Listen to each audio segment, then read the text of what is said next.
Bonsoir et bienvenue en direct sur Public Sénat. Voici les titres du 22h ce soir. C'est le 95e congrès de l'Association des maires de France, mais le premier depuis l'alternance. Le président Hollande était très attendu alors qu'une nouvelle réforme de la décentralisation est prévue début 2013 dans un contexte de crise. Devant un parterre d'élus, le président a aussi évoqué un dossier brûlant. Le mariage pour tous, oui, la loi sera appliquée, a-t-il dit, mais la liberté de conscience respectée. Alors est-ce une concession faite aux maires opposés à ce projet? Les détails dans ce journal. Je ferai tout pour préserver l'unité de l'UMP, répète en boucle le nouveau président du parti. Jean-François Copé s'inquiète d'une fracture à l'image de ce que fut le RPR-UDF. Et même si ce soir, François Fillon confirme qu'il reste bien dans sa famille politique, d'autres se sentent déjà à l'étroit. François Baroin évoque un désaccord profond avec la droite décomplexée, plus définitif. L'ancien ministre centriste Pierre Méhaignerie claque la porte et file tout droit chez Jean-Louis Borloo à l'UDI, invité politique. C'est un proche de François Fillon. Il est de sensibilité centriste, radicale, ancien ministre Jean Leonetti dans un instant. Et puis notre enquête ce soir sur un phénomène inquiétant. Ce sont les nouveaux profils des personnes surendettées en France. Vous le verrez dans ce journal, le fléau du surendettement n'épargne plus les classes moyennes. Ces ménages se retrouvent de plus en plus souvent au bord du gouffre financier. Ils sont fonctionnaires, retraités, cadres moyens et croulent sous les dettes. Voilà pour le programme. Merci d'être en notre compagnie ce soir. François Hollande devant les élus en tant que président l'année dernière. Oui, c'était le candidat qui était venu au Congrès des maires de France. Aujourd'hui, le chef de l'État était très attendu sur un grand nombre de sujets par des élus inquiets d'une rigueur qui ne dit pas son nom. Le chef de l'État leur a proposé un pacte de confiance. Oui, ils devront participer à l'effort financier, mais en échange, il a mis en avant la mise en place de la banque des collectivités ou encore la réforme de la fiscalité. Autre sujet évoqué, c'est un dossier brûlant, le mariage pour tous. On voit tout cela avec Flora Sauvage. Les opposants au mariage gay ont été entendus. Face aux maires qui, pour certains, ont menacé de ne pas appliquer la loi si elle était votée, François Hollande a reconnu la liberté de conscience des élus. Les maires sont des représentants de l'État. Ils auront, si la loi est votée, à la faire appliquer. Mais, je le dis aussi, vous entendant, des possibilités de délégation existent. Elles peuvent être élargies. Et il y a toujours la liberté de conscience. Le sénateur maire de Béziers a toujours proclamé qu'il ne respecterait pas la loi si elle était votée. Il est donc satisfait par la position du chef de l'État. Il y a bien la loi sur l'avortement et il y a une clause de conscience pour les médecins. Donc certains médecins peuvent ne pas appliquer la loi. Vous me direz que c'est un petit peu différent des maires, mais c'est à peu près dans le même esprit. À gauche, on s'étonne des déclarations de François Hollande et on rappelle que personne ne doit être au-dessus des lois. Si jamais il arrivait qu'un cas de conscience se trouvait lors d'un mariage mixte, on crierait au scandale et au racisme. Voilà, pour moi c'est un peu la même chose et la loi est applicable à tous sans exception. La loi sur le mariage pour les personnes de même sexe doit être débattue au Parlement début 2013. C'était l'une des promesses de campagne de François Hollande. Ce n'est pas vraiment une surprise. François Fillon a annoncé, ou plutôt confirmé, qu'il ne quitterait pas sa famille politique au lendemain de la victoire à l'arraché de Jean-François Copé. L'ancien Premier ministre restera bien à l'UMP, même s'il n'a pas encore précisé l'avenir immédiat qui sera le sien. Il demande également à ses soutiens d'avancer sans rancune ni déception. Mais ça ne sera pas évident pour tout le monde. François Baroin évoque un désaccord profond avec Jean-François Copé. Plus définitif, je vous le disais dans les titres, l'ancien ministre centriste Pierre Méhaignerie claque la porte et file chez Jean-Louis Borloo à l'UDI, alors cas isolé, peut-être, mais la crainte, en tous les cas, d'une fracture, à l'image de ce que fut le RPR-UDF est bien réelle. On voit tout cela avec Jérôme Rabier. À défaut d'être déjà décomplexé, l'UMP paraît surtout déboussolée au lendemain de la désignation de Jean-François Copé à sa tête. De l'avis de tous, la campagne laissera des traces. Le spectacle qu'on a donné au cours des 2 derniers jours était au fond aussi pitoyable que grotesque. Ce soir, hier soir, ce matin, on comprend le trouble. On a juste besoin d'en sortir par le haut. Un objectif désormais, le rassemblement. Alain Juppé, premier président de l'UMP en 2002, estime que c'est l'avenir du parti qui est en jeu. Les résultats font une ardente obligation à Jean-François Copé de rassembler tout le monde. C'est ce qu'il a dit dans ses premières déclarations, et cela doit se traduire dans les faits. Message reçu 5 sur 5 par Jean-François Copé qui propose dans la matinée un poste de vice-président de l'UMP à François Fillon. Une offre jugée grotesque par Éric Ciotti, directeur de campagne de l'ancien Premier ministre. Pourtant, tout le monde est d'accord, il faudra recoller les morceaux. On a des candidats qui demain ont vocation à travailler ensemble. Ça semble difficile après les mots échangés. J'espère que ce sera possible. Moi, j'ai eu dans mon gouvernement et M. Sarkozy et M. De Villepin et M. Copé et M. Fillon, et on a avancé.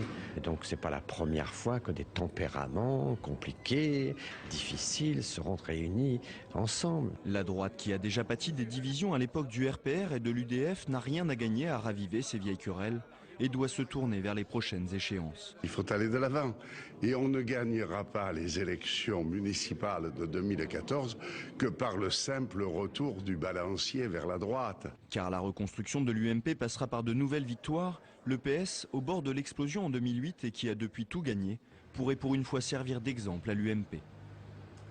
Voilà, et j'ajoute que la droite forte, l'un des 6 mouvements de l'UMP, est arrivé donc ce soir en tête des motions avec 28% des voix. Nous ferons réagir notre invité politique Jean Leonetti dans un instant.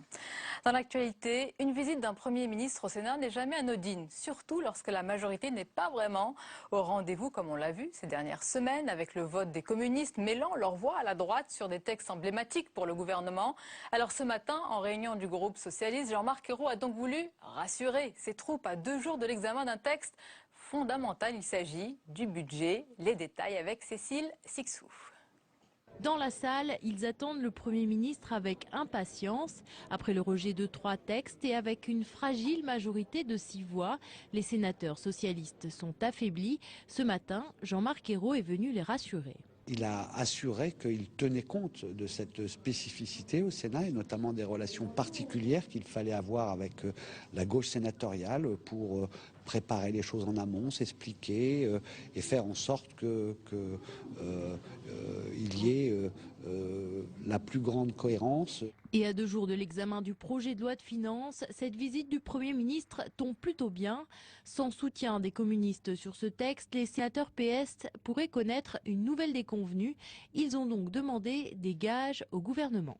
Il faudra bien que le gouvernement, une nouvelle fois, mettre les points sur les i avec eux. Ils ne sont pas dans la majorité gouvernementale, mais ils sont dans la majorité sénatoriale et leur dire qu'ils ont des responsabilités.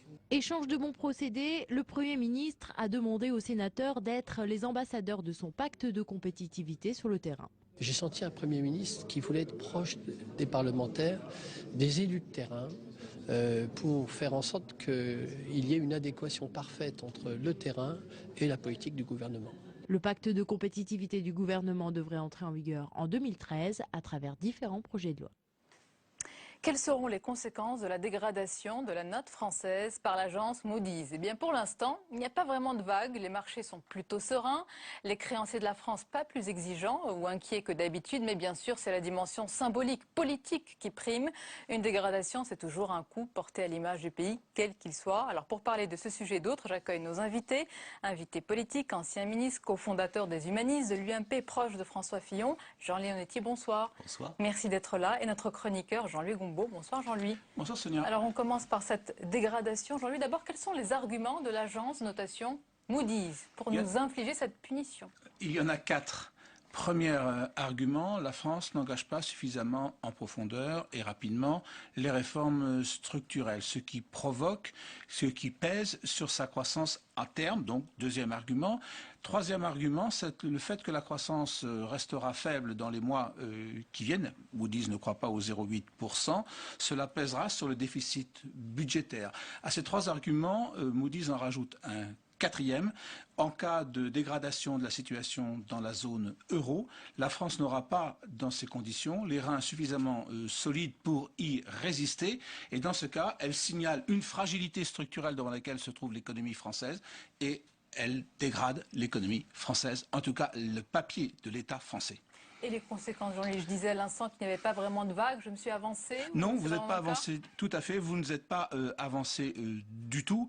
En réalité, Moody's ne nous apprend rien, parce que là, ce que je viens de dire ce soir, nous le répétons plusieurs fois aux 22h de Public Sénat, et vous pouvez lire le rapport Gallois en plus, vous avez exactement les mêmes arguments. L'intérêt, il est quand même d'ailleurs politique. Aujourd'hui, M. Moscovici nous dit, en fait, Moody's note le bilan de la gestion Sarkozy. Ce à quoi M. Copé répond, pas du tout. Moody's note la politique économique actuelle. Donc on est dans un débat politique. Mais sur le fond, rien n'est changé. Et effectivement, si vous regardez l'évolution des taux d'intérêt, la différentielle entre la France et l'Allemagne, que tout le monde suit ça comme du petit lait, il a à peine bougé aujourd'hui, mardi. Et d'ailleurs, vous remarquerez que la première dégradation commence à partir du mois de janvier, avec la dégradation de Standard & Poor's, qui nous a déjà fait perdre notre AAA. Et si vous regardez l'évolution des taux d'intérêt de la France depuis le mois de janvier, ils ont eu plutôt tendance à baisser. Et si en plus vous regardez le différentiel taux d'intérêt entre la France et l'Allemagne depuis le mois de janvier, ils ont eu tendance à se rapprocher. Alors tout ça ne veut pas dire que ça n'a aucune importance, que tout continue comme avant, pas du tout, pas du tout. Parce qu'effectivement, le problème de fond, c'est que toutes ces tendances que je viens de signaler, qu'on vient de voir à travers nos 3 graphiques, c'est le fait que la zone euro s'est plutôt stabilisée dans la dernière période et nous en avons tiré avantage. Un investisseur aujourd'hui qui veut investir son argent et qui ne veut pas le faire complètement sur le dollar va faire un peu d'euros. Mais qu'est-ce qu'il y a à acheter comme papier en Europe, en euros? Le papier allemand d'abord et aussi le papier français, parce que au pays des aveugles, les borgnes sont rois. Et face à cette dégradation, François Hollande a dit tout à l'heure qu'il fallait garder le cap. Jean Leonetti, est-ce que cette note, AAA, AA, est-ce que c'est un totem, c'est toujours un totem pour vous, selon vous, pour la classe politique? Non, il m'est arrivé même sur ce plateau, il me semble, quand j'étais ministre des Affaires européennes, de m'énerver contre les agences de notation, en disant qu'en réalité, elles ne sont que le reflet d'une situation économique donnée et de perspectives. Donc ça n'est pas vrai qu'elles notent le passé, elles notent la situation actuelle et les perspectives d'avenir. Donc la dégradation de la note et la dégradation de l'absence de réformes structurelles et tout ce que vous avez expliqué parfaitement. Ensuite, le deuxième point, ce qu'on redoute quand on voit une note qui se dégrade, c'est les taux d'intérêt. Est-ce que on va continuer à acheter de la dette française? Aujourd'hui, on achète de la dette française et de la dette allemande, mais la France, dont la situation économique se dégrade, eh bien, elle se trouve dans une situation dans laquelle on pourrait voir nos taux d'intérêt augmenter. Mais chaque gouvernement... Alors, si les taux d'intérêt se mettent à augmenter, la dette augmente et il y a tout un phénomène qui vient de boule de par neige. derrière. Mais chaque gouvernement a eu malheureusement sa paire de AAA. Vous avez eu aussi la vôtre. Ce n'est plus un argument politique, au fond. Non, c'est pas un argument politique, mais c'est un argument quand même qui dit...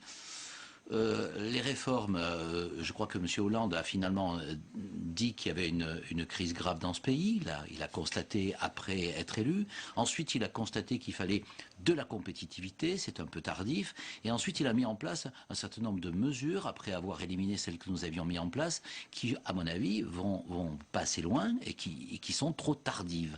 Donc ça lui rappelle qu'il est urgent d'agir et que le reporter l'augmentation des TVA que nous avions mis à 2014, c'est une après avoir fait un choc fiscal, il fallait faire un choc compétitif.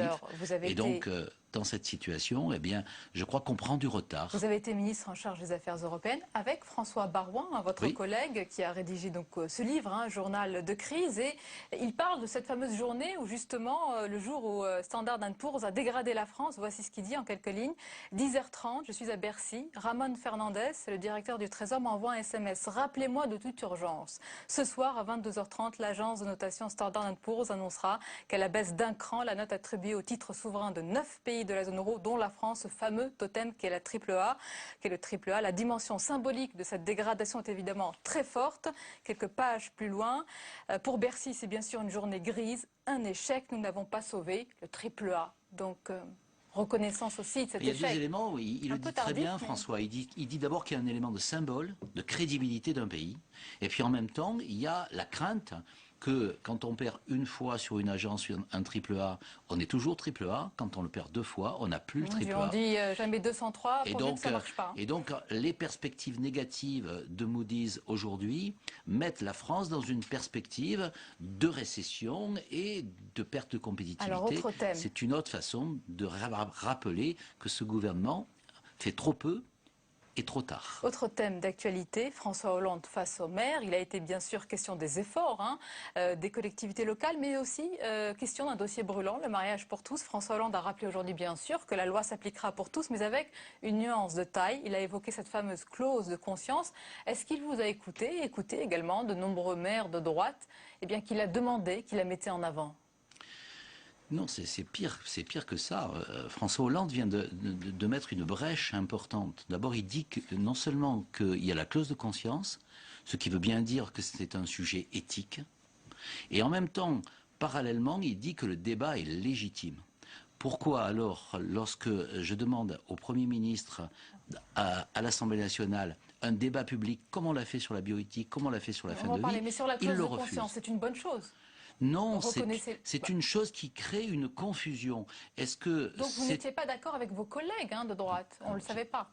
Dans l'esprit, oui. Regardez bien ce que ça veut dire. Je vous écoute bien. Ça veut dire que, en fait, il considère qu'il y a un débat éthique à mener et que la loi qu'il présente, il n'en est pas certain. S'il était certain de la loi de la République, il dirait elle est là et elle s'applique.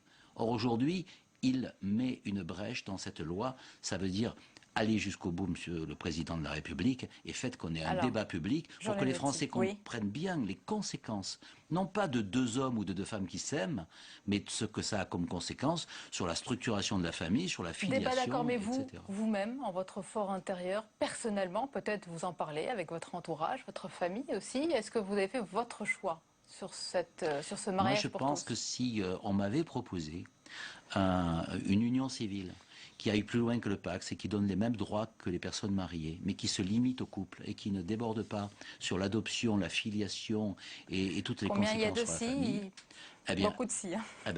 C'est simplement que, ou bien on dit c'est l'amour de 2 personnes, et alors je suis d'accord pour le solenniser donc vous n'êtes et pas le pour le mariage légitimer, pour tous, mais pour le moment. si c'est pour le mariage qui est copié-collé du mariage qui entraîne la naissance, la filiation et l'adoption, alors c'est non. Alors, autre sujet, ce sont les conséquences. Mais si on avait un débat public, vous savez, ça serait beaucoup plus apaisé que les situations frontales que l'on constate aujourd'hui. Au lendemain de l'élection donc du nouveau président de l'UMP, souvent quand il y a une élection, Jean-Louis, vous allez me dire ce que vous en pensez, on se préoccupe beaucoup de l'image du parti dans le pays. Et on voit moins ce qu'en dit la presse étrangère, et pourtant elle s'est beaucoup intéressée, vous allez le voir, à votre présidence, à votre course. On va aller regarder un petit peu ces unes. On a la Tribune de Genève, vous allez le voir, qui dit « Victoire de Copé, un mélodrame comique et lamentable ». Si, avec une belle photo, regardez.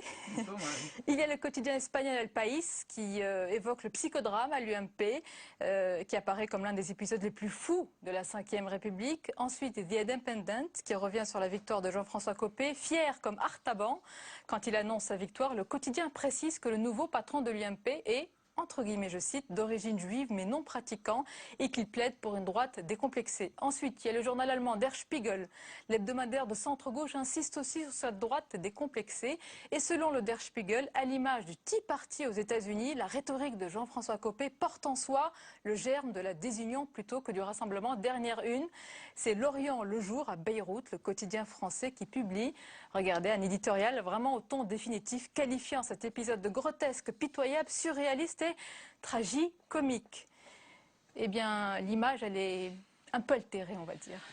Reconnaissons que les dernières 48 heures n'étaient pas à l'honneur du débat politique, parce qu'il y a eu cette confusion dans un débat démocratique et dans une compétition démocratique. Alors c'est vrai que c'est plus simple de nommer directement, comme l'a fait le Parti Socialiste, Harlem Désir, puis ensuite de faire semblant de faire un vote, comme ça il n'y a pas de discussion, on est élu à 80%. On a vécu ça aussi dans nos partis politiques. On a choisi de faire un débat démocratique, on a choisi la compétition démocratique, et malheureusement ou heureusement, on arrive à 50-50. À tel point que... 50,3 et 49,97. Voilà. Sinon, on serait encore à en parler si ce n'était pas le cas. Exact. Mais j'en ai noté, après chaque défaite ou contre-performance, en tous les cas, vient un moment d'introspection, d'analyse, du pourquoi, du comment. Est-ce que vous en avez un peu parlé lors de votre réunion ce matin autour de François Fillon? Parce qu'on a senti, la dernière semaine de campagne, qu'il y avait un peu de fébrilité dans votre camp, comme si vous vous rendiez compte un peu tard qu'il aurait fallu être plus mordant, plus acerbe, plus belliqueux. Oui, on n'a pas voulu être belliqueux, c'est vrai, parce que François Fillon a dit d'emblée qu'il n'y avait pas d'adversaire à l'intérieur de notre formation politique. Je continue à le penser, il continue à le penser. Pour autant, on ne pouvait pas subir un certain nombre d'attaques sans répliquer, et donc il y a eu un moment de réplique. Mais regardez, il y avait deux personnalités, il y avait deux stratégies, il y avait peut-être même... deux lignes politiques différentes. Et donc aujourd'hui, comme ces deux lignes politiques sont représentées par à peu près 50% de part et d'autre, à peu près 50% de part et d'autre de militants, il faut trouver le lien. Et moi, je pense que la première des choses, c'est pas de tendre la main à Pierre, Paul ou Jacques. On n'est pas en train de chercher des postes dans un autre camp. On est en train de se dire, mais qu'est-ce que c'est qui nous rassemble et qui fait que notre ligne politique doit être définie de manière claire. Je l'ai dit tout à l'heure, la droite donc forte a remporté un vrai succès. Moi, je suis dans le coup, dans le... Votre réaction d'ailleurs à ce scrutin, il vous étonne ou finalement il est cohérent avec la victoire même à l'arraché de Jean-François Copé? Non, il ne m'étonne pas. Bien sûr que c'est toujours plus facile d'utiliser des phrases définitives, de dire à la première fraude, on supprimera les allocations familiales, à la deuxième, on les supprimera à vie, de dire on va vous demander, avant de vous engager, Sonia Mabrouk, si vous êtes de droite et de gauche, et puis on va faire des quotas à l'intérieur des journalistes. Je pense que ces mesures-là, elles sont inapplicables et démagogiques, et en même temps, quand on a fait avec Nicolas Sarkozy la France forte, c'était pour protéger les faibles. Et là, je trouve que les propositions de la droite forte, ils fragilisent les faibles. Et donc, ça n'est pas ma conception, effectivement, de la politique. Et donc, comme je défends avec Jean-Pierre Raffarin, qui lui soutenait Jean-François Copé et mais pour des raisons Châtel, particulières, on va dire. peu importe, en tout cas, il le soutenait. On a fait une motion qui s'appelle France moderne et humaniste. Et cette motion, elle a recueilli à peu près 20% des voix. Vous y attendez, vous êtes l'un des fondateurs de l'UMP, vous faites partie du courant humaniste, comme Jean-Pierre Raffarin. Vous êtes, comme on a pu le lire l'année dernière, c'est un portrait que vous a consacré Libération. On va en voir ici l'édito. Un politique malgré vous. Vous n'êtes pas un carriériste, en fait. Vous êtes là plus pour le plaisir, même si ça vous a mené assez loin. Plaisir, je ne peux pas exagérer. Jusqu'à quand pourriez-vous rester dans une UMP qui pourrait ne plus vous ressembler? Écoutez, je crois que le plaisir, c'est peut-être un peu exagéré, mais en tout cas, je le fais par conviction. J'ai été médecin, j'ai mené une vie civile et la politique m'attire parce qu'elle s'intéresse aux hommes et aux femmes, elle s'intéresse aux choses qui les gouvernent. Aujourd'hui, je vois que Pierre Ménuri s'en va. Je le regrette profondément. Je continuerai à penser qu'à l'intérieur de l'UMP, il doit y avoir la droite républicaine et le centre et que les humanistes comme nous, quand ils ne sont pas d'accord, ils restent dans leur formation politique et ils disent pourquoi ils ne sont pas d'accord. Alors, Jean Leonetti, cette élection a fait le bonheur des réseaux sociaux. On en parle souvent dans le 22h. Et Michel Elio-Marie l'a constaté. On va l'écouter. J'ai même été la première à être réellement élue comme présidente du RPR. Et à l'époque, c'était pas facile. Et puis, il y avait des personnes que l'on retrouve d'ailleurs là. J'avais contre moi aussi Jean-François Copé, François Fillon, Patrick Devedjian et quelques autres. Et j'ai réussi à l'époque, parce que c'était pas tendre non plus, même s'il n'y avait pas les médias et les réseaux sociaux pour envenimer les choses, et s'il n'y avait pas tellement d'entourage pour envenimer les choses, c'était une bagarre. Et pour la chronique Net d'Info, on accueille Caroline Deschamps. Bonsoir Caroline. Bonsoir Sonia. Alors est-ce que comme le dit Michel Elio-Marie, c'est vrai, les réseaux sociaux ont envenimé le psychodrame à l'UMP? Alors je ne sais pas si on peut dire comme Michel Elio-Marie, mais Twitter en tous les cas s'en est donné à cœur joie depuis 48 heures.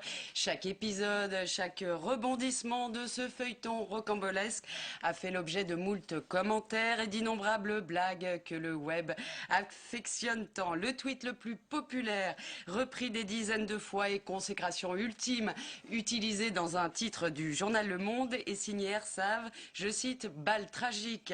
À l'UMP, 1 ou 2 morts, les chiffres divergent. Allusion évidemment à la fameuse une de Harakiri en 1970. Alors la COCOE, vous savez, ce nom bizarre qui désigne la commission de contrôle électoral de l'UMP a suscité également beaucoup de moqueries. Détourné façon chanson d'Annie Cordy, cela donne chaud COCOE. Et puis, vous pouvez le refaire? Chaud COCOE. Et puis devant la bagarre rangée entre François Fillon et Jean-François Copé, de nombreux internautes ont exhumé la vidéo d'Édouard Balladur. C'était en 1995. Il se désiste face à Jacques Chirac et il s'énerve un petit peu devant les militants. Regardez. Je vous demande de vous arrêter. Je vous demande de vous arrêter. Et alors, Sonia, les politiques ne se sont pas gênés non plus. Oui, paraît-il. Voilà, à gauche, ils sont quand même restés assez prudents, mais certains politiques tweetos du PS se sont quand même lâchés, comme la sénatrice Laurence Rossignol qui tweet: ce matin, l'élection UMP était sur le fil du rasoir. Ce soir, ça peut se poursuivre au couteau. Après, il y aura les crocs de boucher. Et c'est vrai que les couteaux virtuels se sont multipliés et au sein même de l'UMP. Thierry Mariani ironise et tweet: l'avantage du RPR, c'est que nous connaissions les résultats 48 heures avant le jour du vote et pas 48 heures après. Nadine Morano, de son côté, tweet sa photo préférée, une photo de Nicolas Sarkozy. Hilar, ça se passe de commentaires. Le député Lionel Tardy-Filloni s'en prend lui aux copéistes. Il écrit: Valérie Rousseau-Debord, arrêtez de vous enfoncer et de raconter des conneries avec Sébastien Huyghe. Ambiance. Militants et cadres UMP se sont tellement envoyés de vacheries sur Twitter qu'il y a un internaute, Solferichaud, qui a créé un site dédié, Souvenirs de campagne, qui archive les tweets les plus méchants. Et oui, Sonia, alors à la recherche du temps perdu, les sympathisants UMP pourront toujours se repasser le fameux lip-dub qui célébrait l'unité, la fraternité et puis la volonté de changer dans ce lip-dub le monde. Ben si, on l'a, on va le passer. Ouais, c'était en 2009. Regardez. Toutes nos voix se confondent dans un chant de fraternité. J'entends la révolte qui gronde au cœur de toute l'humanité. Pour que la terre soit féconde à tout ce qu'elle a enfanté. Il est nécessaire que l'on fonde une nouvelle société. Ah non, vous n'y étiez pas, mais votre ami, oui, Jean-Pierre Raffarin, qui pousse la chansonnette. En un mot, si vous deviez, pour clore ce chapitre, en un mot, décrire cette phase, cette élection, un mot qui vous vient à l'esprit, ce que vous avez traversé, vécu. Retrouver après cette... Oui, il y a plusieurs mots là. Un mot. Alors maintenant, occupons-nous des adversaires à l'extérieur de notre parti et pas à l'intérieur. Merci d'avoir été notre invitée. Merci beaucoup, Caroline Deschamps. La suite du 22h dans un instant. Nous évoquerons un sujet qui a pu vous concerner, peut-être directement concerner un membre de votre famille, de votre entourage. C'est un phénomène inquiétant. Ce sont les nouveaux profils des personnes surendettées en France. Vous le verrez dans un instant, le fléau du surendettement n'épargne plus les classes moyennes. Ces ménages se retrouvent de plus en plus souvent au bord du gouffre financier. Ils sont fonctionnaires, retraités, cadres moyens, écroulent sous les dettes. On en parle juste après le tour de l'info de Mounir Soussi.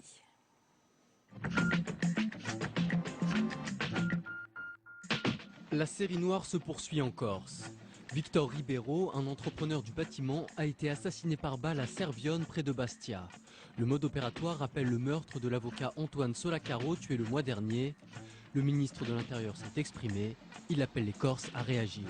Nous avons besoin que l'État assume totalement ses responsabilités.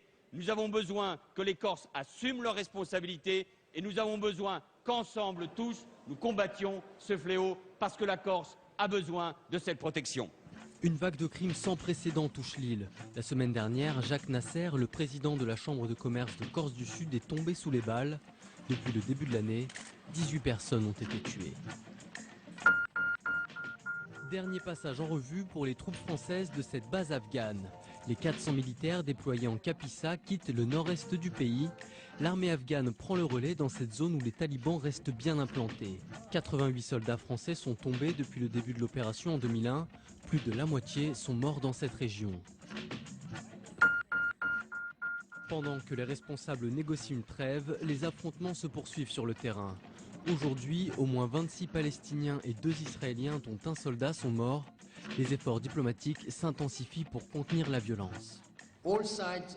Toutes les parties doivent cesser le feu immédiatement. Toute nouvelle escalade mettrait toute la région en péril.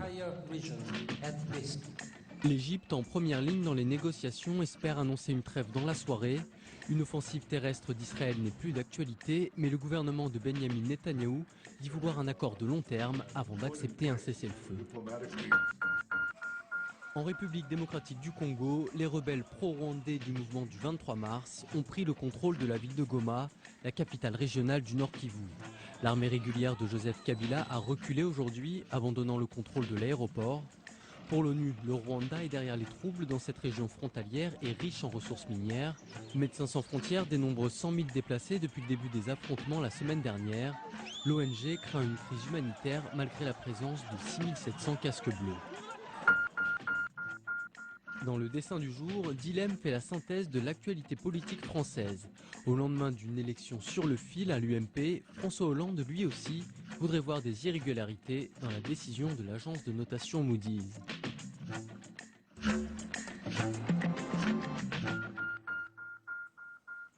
Et j'ajoute qu'une enquête préliminaire a été ouverte sur les sondages commandés par l'Élysée sous Nicolas Sarkozy après une plainte de l'association Anticorps. C'est ce qu'une source judiciaire a révélé aujourd'hui à l'agence France Presse. L'ancien président de la République est également convoqué jeudi par le juge d'instruction en charge du dossier Bettencourt.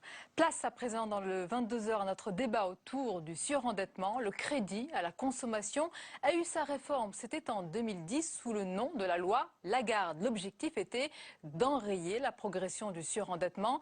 2 ans plus tard, on ne peut pas vraiment dire que le phénomène est moins important. Et le gouvernement socialiste, cette fois, a le crédit renouvelable dans le viseur. Il pourrait faire l'objet d'un nouveau durcissement dans le cadre de la réforme bancaire, comme l'a annoncé aujourd'hui d'ailleurs le ministre Pierre Moscovici. Alors ce qui inquiète vraiment, ce sont les nouveaux profils de surendettés, mais également les banques qui ne jouent pas le jeu de l'information et de la prévention. Regardez cette enquête de Fabrice Cunet.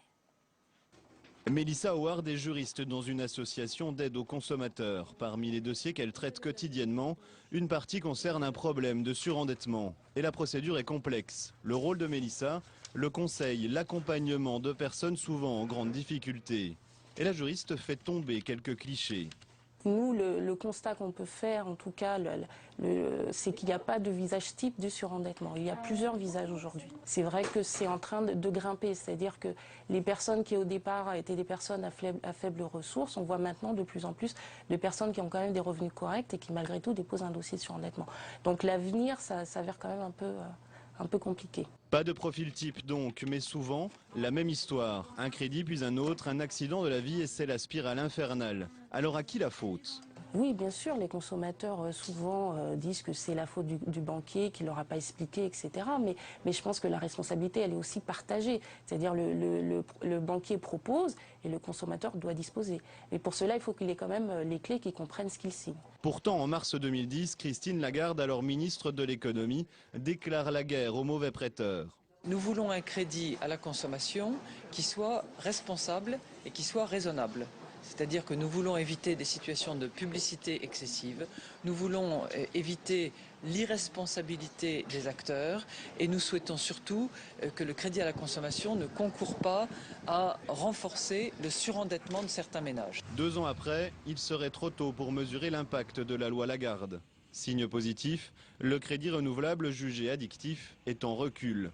Mais selon Serge Maître, les banques et les organismes de crédit ont aussi adapté leurs produits. C'est actuellement les ventes à tempérament, pour parler plus simple, les ventes, vous savez, à 3, 4 fois, 24 fois sans frais, payées en 24 mois sans frais. Là, on sait très bien que c'est l'entrée dans un crédit renouvelable, implicitement, et indirectement. Le gouvernement réfléchit à mieux encadrer les crédits renouvelables, les prêts à la consommation. Un casse-tête car ces produits permettent à certains foyers de boucler les fins de mois. Alors certaines associations militent pour une solution plus radicale. Il faudrait peut-être s'inspirer de M. Obama qui, aux États-Unis, a divisé par 2 de manière autoritaire et réglementaire les taux d'intérêt qui étaient dus aux banques dans le cadre de ces crédits revolving. En France, le nombre de ménages en situation de surendettement est estimé à près d'1 million. Le gouvernement présentera son projet de réforme mi-décembre. Un mois d'intenses tractations en coulisses.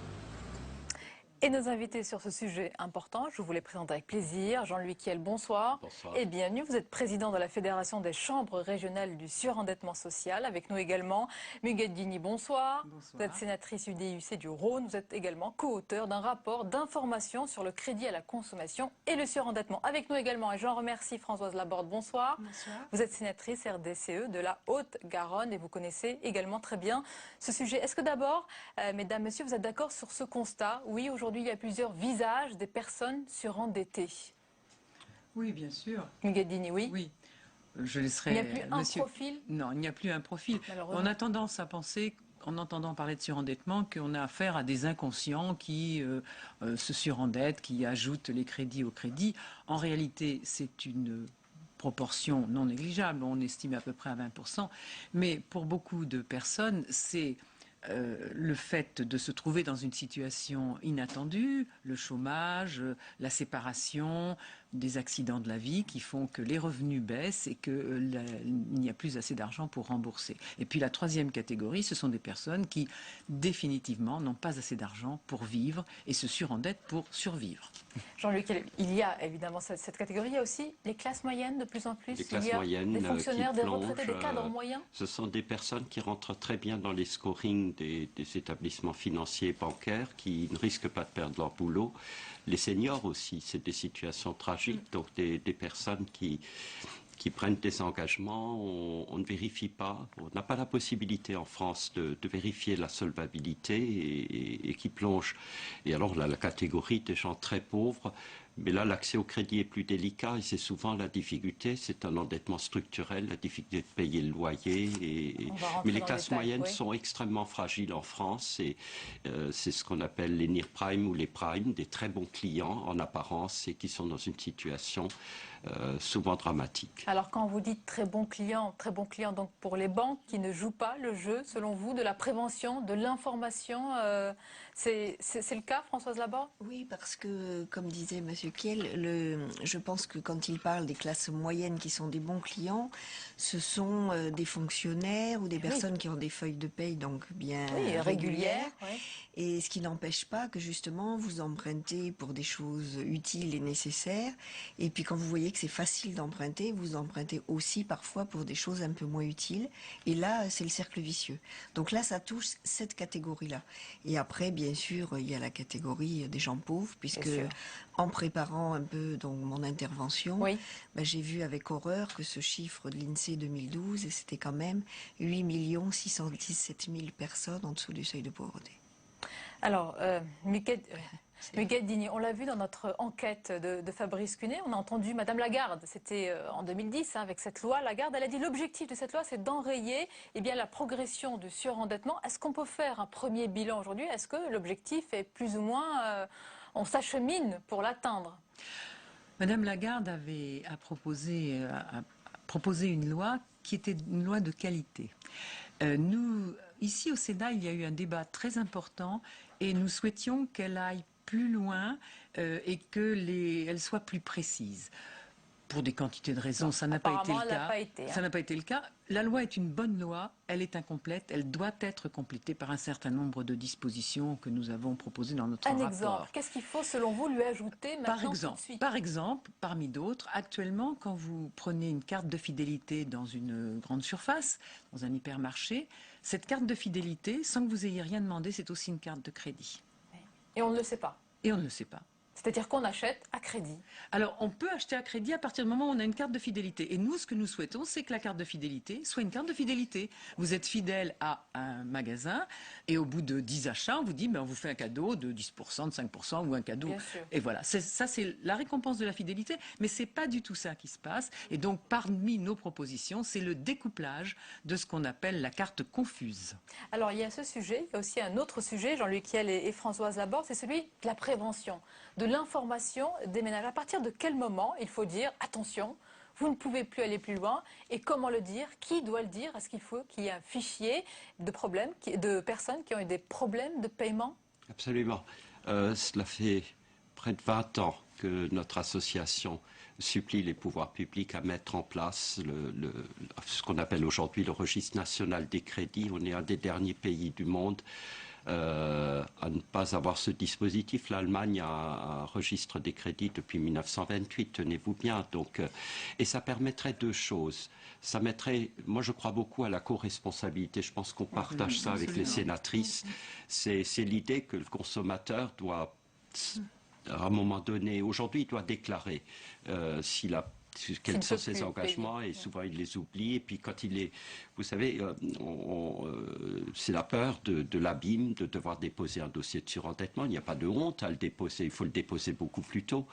Et s'il y avait ce registre des crédits... C'est important peut-être pour ceux qui nous regardent ce soir et qui sont confrontés à ce type de problème, c'est-à-dire il faut le déposer, c'est important. Il faut agir vite. Peut-être pas déposer le dossier. Le drame en France, il faut aussi rencontrer des interlocuteurs, peut-être pour faire le bilan. On appelle ça un bilan, on met d'un côté, on se fait aider. Je parlais tout à l'heure à Madame Dini qui m'expliquait qu'elle a des personnes de son entourage. Elle a pris le temps d'analyser les extraits bancaires, de regarder le budget, et on peut encore trouver des solutions. Mais en France, c'est beaucoup trop tard. On a un fichier des incidents de paiement, mais ça intervient quand la maison a brûlé. Il y a déjà le deuxième incident. Et donc, on a tout intérêt à mettre en place ce registre. Et alors, il y a une deuxième grande injustice en France. Là, on est face à un scandale, je dirais presque comme le Mediator. On sait tous que c'est nécessaire de mettre en place ce registre pour que chaque établissement... Vous tirez la sonnette d'alarme parce que vous comparez quand même à un dossier qui est très lourd. C'est quelque chose de très grave. On a 2-3 banques qui s'y opposent. Et là, il n'y a que le politique qui puisse décider. Vous êtes là. Mesdames les sénatrices, vous êtes là. Vous êtes dans une maison qui fait les lois, qui les applique. Comment vous réagissez à cet appel? Moi, je réagis de façon favorable. Je crois que donc hier, si vous avez un petit peu écouté les débats, je pense que là, toute couleur, j'allais dire, et tout groupe confondu, nous étions pour vraiment avoir des dispositions un peu plus directives et restrictives. Et je crois que le fichier en fait partie. Alors c'est vrai qu'on a les problèmes de données personnelles, de ce que peut accepter la CNIL. Mais je pense qu'on en discutait avec monsieur tout à l'heure. C'est vrai que c'est peut-être moins dur de ne pas dire ou de ne pas présenter une feuille de paye, mais de savoir qu'on est sur un fichier, la responsabilité, la co-responsabilité, comme vous disiez, ça fait réfléchir à deux fois. Alors que parce que même des personnes qui empruntent 200 € ou 300 €, ça paraît pas beaucoup, mais sur des personnes pauvres, c'est beaucoup. Et au bout d'un moment, ce cercle vicieux, on appelle ça l'engrenage, on ne peut pas en sortir. Et si ce fichier existait, avec tout le respect, donc je le répète parce que c'est ça qui a été répété d'ailleurs à tout niveau hier, on pourrait peut-être éviter des catastrophes. Mais Gadini, je l'ai rappelé tout à l'heure, vous êtes donc co-auteur d'un rapport d'information sur le crédit à la consommation, le surendettement. J'imagine que vous avez vu aussi passer des dossiers concrets. Et tout cela est d'autant plus grave aujourd'hui qu'il y a des pertes d'emploi, qu'il y a une situation économique qui était très grave. Vous pensez, avec ce que vous allez apporter dans cette loi, que vraiment on pourra enrayer la progression du surendettement, qu'il y aura une véritable prise de conscience ? Je pense qu'avec ce que nous proposons dans notre rapport et le fichier, alors qui doit être calibré pour être efficace, nous pourrions probablement éviter certaines situations qui sont terribles pour les personnes surendettées. Parce qu'au fond, il est où le problème? Il n'est pas tellement du côté des banques. Elles se sont organisées... Vraiment pas tellement? Les banques, elles ont... Dans lesquelles vous n'êtes pas tendre avec les banques. Non, mais moi, je vais être plus tendre. Je vais être plus tendre que M. Kiel. Dans les banques, elles ont mesuré leurs risques et elles l'ont pris en charge. Mais pour la société, les personnes surendettées, c'est d'abord des drames pour les familles, mais c'est aussi une charge sociale à un moment donné, puisque ces familles-là ne peuvent pas faire face à leurs dettes et à leur vie quotidienne. Donc on doit vraiment faire quelque chose. Voilà, et vous l'avez dit avec vos différentes sensibilités ce soir. Merci beaucoup d'avoir participé à ce débat important sur ce sujet important. Bien sûr, les discussions se poursuivent au Sénat et nous suivrons de près donc les compléments à cette loi. Merci d'avoir été nos invités. Et merci à vous de nous avoir suivis. C'est la fin de ce journal. Tout de suite, votre émission Politique Preuve par 3. L'invité, c'est une ancienne sénatrice, c'est Nicole Bricq. C'est à suivre tout de suite. Je vous souhaite une belle soirée. À demain, avec plaisir.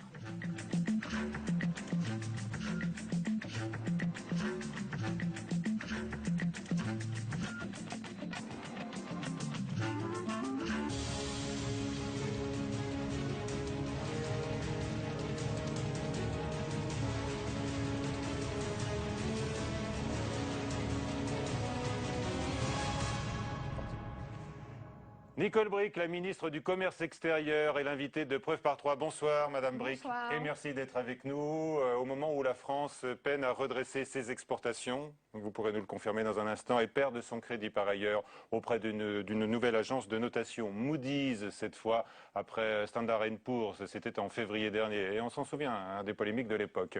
L'urgence est donc là dans les résultats espérés des mesures pour la compétitivité et des réformes. François Hollande répète devant les maires de France que le cap est fixé et qu'il doit être suivi. Jean-Louis Prévost de l'agence France-Presse, notre partenaire, nous rejoindra dans un instant, suivi de Perrine Tarnaud, et qui reviendra notamment sur votre entrée mouvementée au gouvernement.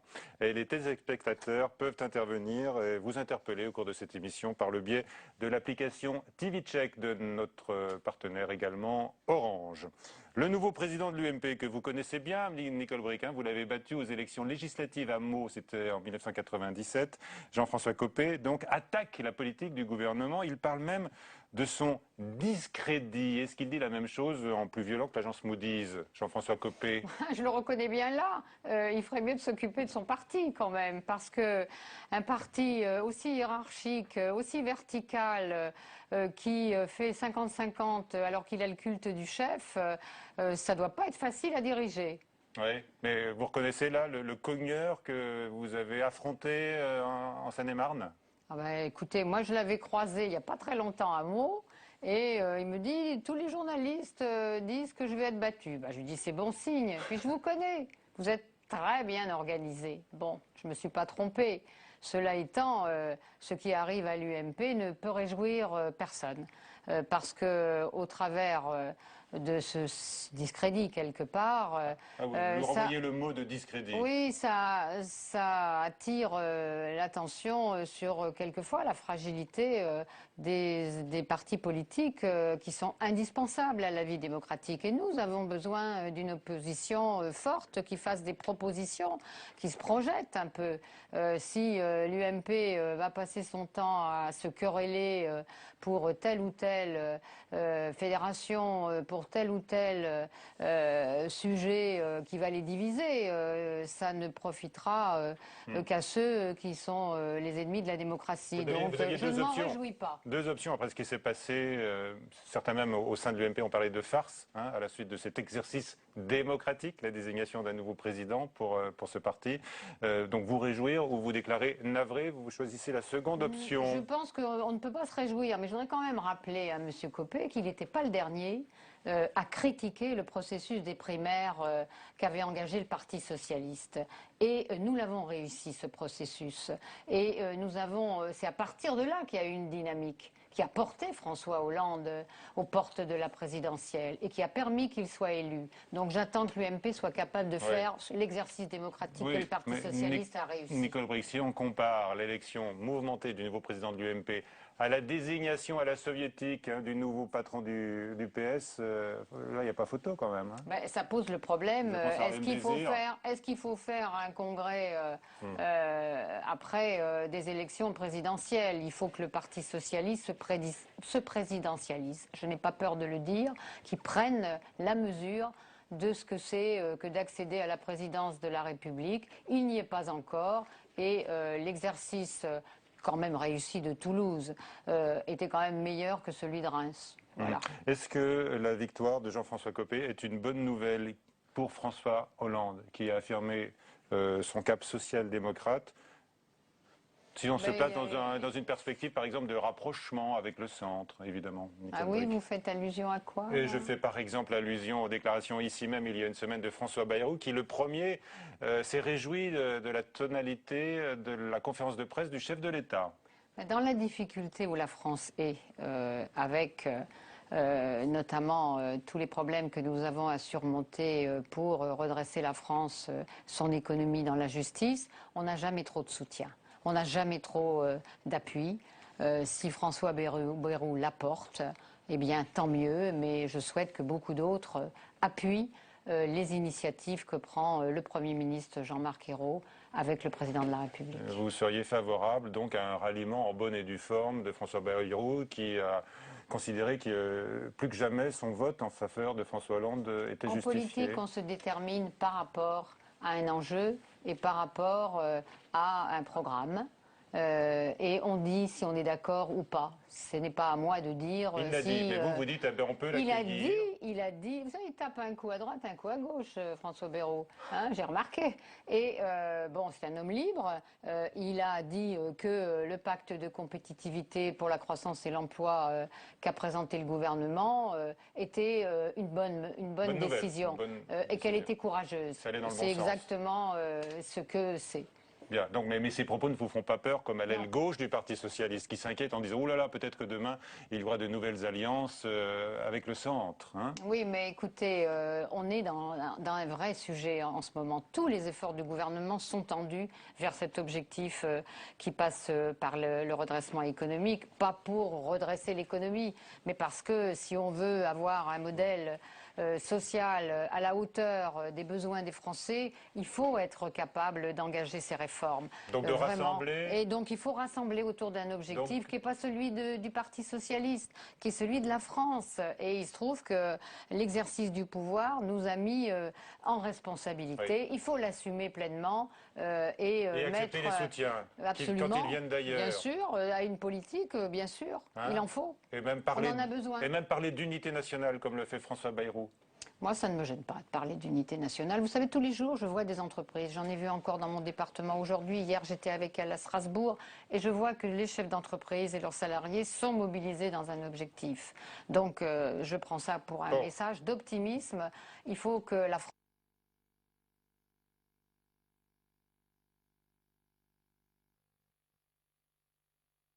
est clair, Nicole Bré, que vous approuvez le cap social-démocrate. Est-ce que vous iriez jusqu'à... Je l'approuve pas, j'en suis une. Bien sûr. Alors, est-ce que vous iriez jusqu'à applaudir un virage social-libéral de François Hollande? Je ne sais pas ce que ça veut dire. La politique de l'offre, les entreprises d'abord, la production avant de redistribuer.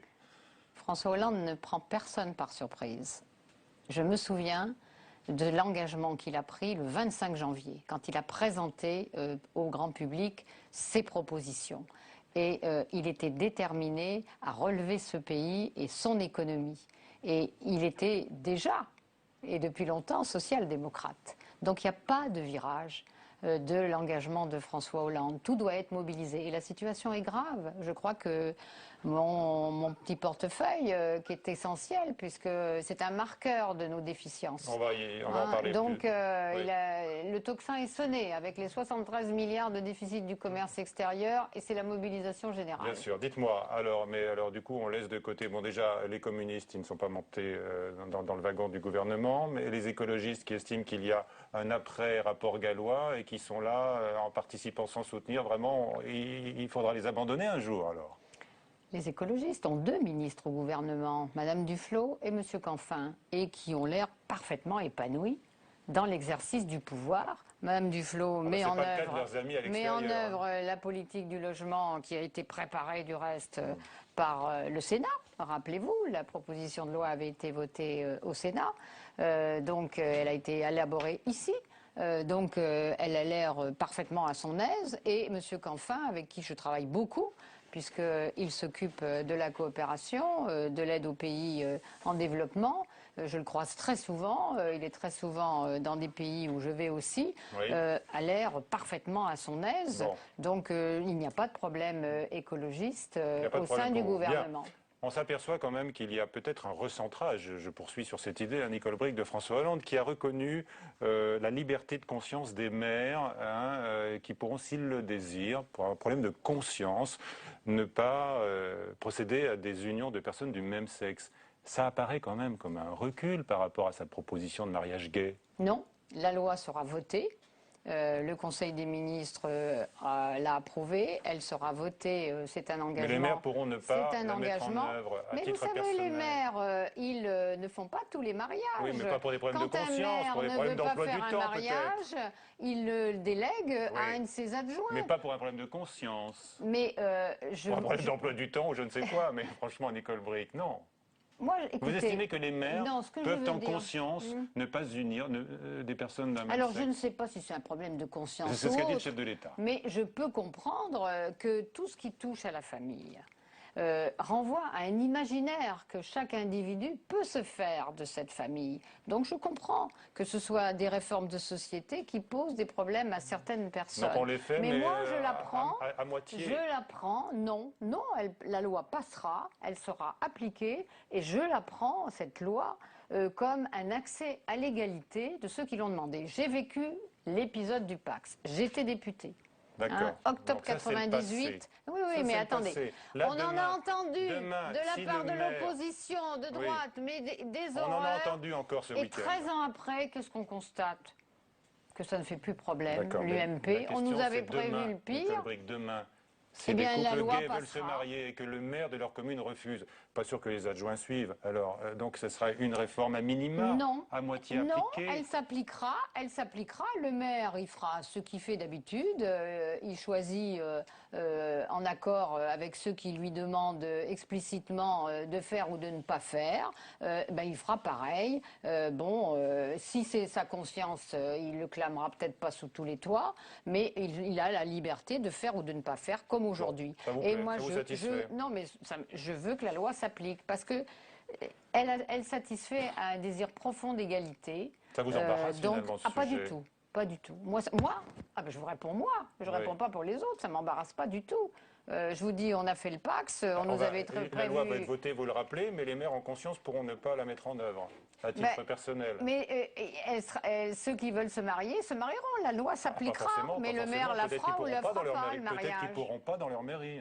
Oh, ça m'étonnerait. C'est certainement le cas qui se produira. Ça m'étonnerait. On va revenir à Moody's d'un mot encore, parce qu'on s'aperçoit quand même que l'argument de l'héritage Sarkozy, qui a été mis en avant dans un premier temps par Pierre Moscovici, ne tient pas, Nicole Bricq. Si ensuite tous les arguments qui sont mis en avant par l'agence de notation, vous revendiquez, votre ancrage social-démocrate, peut-être même social-libéral. Peut-être, je suis social-démocrate. Social-libéral, j'ai dit, aussi. Oui, mais c'est vous qui le dites. Et alors, vous le confirmez? Non, je suis social-démocrate. Donc, on est l'agence... Je vous l'ai déjà expliqué. Très bien. La démocratie comme moyen, le social comme but. L'agence Moody's considère que le pacte de compétitivité ne va pas permettre à la France d'aller vers plus de croissance, plus de compétitivité. Écoutez, j'ai lu toute la notation. Oui. J'ai pris connaissance parce que, vous savez, c'est toujours nuancé une notation. Oui. Et il ne faut pas prendre un argument, le sortir de son contexte. Ils ont bien argumenté pour expliquer pourquoi ils nous privaient de absolument, mais la vie est très nuancée. Reconnaît que le pacte de compétitivité est un premier pas, mais il appelle à des réformes encore structurelles. Oui, sur le marché du travail, par exemple. Oui, mais il y a une négociation qui est conduite sous la houlette de mon collègue Michel Sapin. Et je sais qu'elle se déroule mieux qu'on aurait pensé. Les partenaires sociaux sont conscients de l'enjeu. Ça consiste à sécuriser les parcours au travail et en même temps à donner plus de souplesse aux entreprises. Donc les réformes et de structure je pense qu'elle peut arriver à bon terme avec la signature. Sinon, il y aura une loi. Donc on a commencé, ça fait un peu plus de 6 mois qu'on est là. Et une notation, c'est toujours une photographie à un moment donné. Donc l'argument qui consiste à dire que c'est l'état de la France aujourd'hui, il est juste. Du reste, quand Moody's dit dans son annotation, pour ce qui concerne mon portefeuille, que les échanges commerciaux qui sont essentiellement européens de la France avec ses partenaires et comme l'Europe ne va pas très bien au point de vue croissance, eh bien, on a des difficultés qui se répercutent dans notre économie. On va en parler plus avant maintenant. Donc, c'est un jugement exact. Bon, très bien. Vous avez cité Michel Sapin, vous êtes un peu la ministre des mauvaises nouvelles comme lui, puisque mois après mois, vous annoncez les chiffres du commerce extérieur qui plongent. Donc on va en parler avec Jean-Louis Prévost. Vous allez répondre dans un instant aux questions de notre confrère de l'agence France-Presse. D'abord, on fait le point sur ce qui explique ces très mauvais chiffres, où l'on retrouve bien sûr la perte de compétitivité, le recul du nombre d'entreprises qui exportent dans notre pays, entre autres facteurs. C'est l'enquête signée de François Goulin. C'est devenu un gouffre, ce déficit commercial français, plus de 67 milliards d'euros cette année, et cela fait 10 ans que ça dure. Il s'agit de la différence entre importation et exportation, et ce qu'il révèle, c'est que les entreprises françaises ont bien du mal à écouler leurs produits à l'étranger. Pour Yannick Maudet, la raison est simple, la concurrence des Chinois est la cause de tous les maux. Cette artisane de la porcelaine a vu son business grignoté d'année en année par les breloques venant de l'Empire du Milieu et qui menacent désormais un patrimoine national. Je pense que c'est un danger. Il faut quand même protéger notre savoir-faire. On continue à former dans des écoles d'art des jeunes, des apprentis. Ce sera pourquoi s'il n'y a plus d'artisans pour les recevoir et retransmettre leur savoir. Taxer fortement les importations de porcelaine chinoise, comme vient de le faire la Commission européenne, est une excellente initiative, selon cette chef d'entreprise, qui regrette cependant qu'elle ne soit que provisoire. Dans cette autre PME, on prépare les colis à livrer. Ce qui va partir aujourd'hui, c'est pour la Martinique, Nouvelle-Calédonie, Nouméa, Brésil. Ces matériaux de construction, Alain Vézère les vend aux 4 coins du monde depuis 20 ans. Et pour ce vieux briscard de l'export, le vrai problème, c'est la paperasse, les lourdeurs administratives qui rebutent les patrons français. C'est carrément le parcours du combattant. Même remplir un dossier pour la COFAS, donc d'avance sur recette, et puis qui en plus couvre vos dettes au cas où vous n'arriveriez pas à réussir.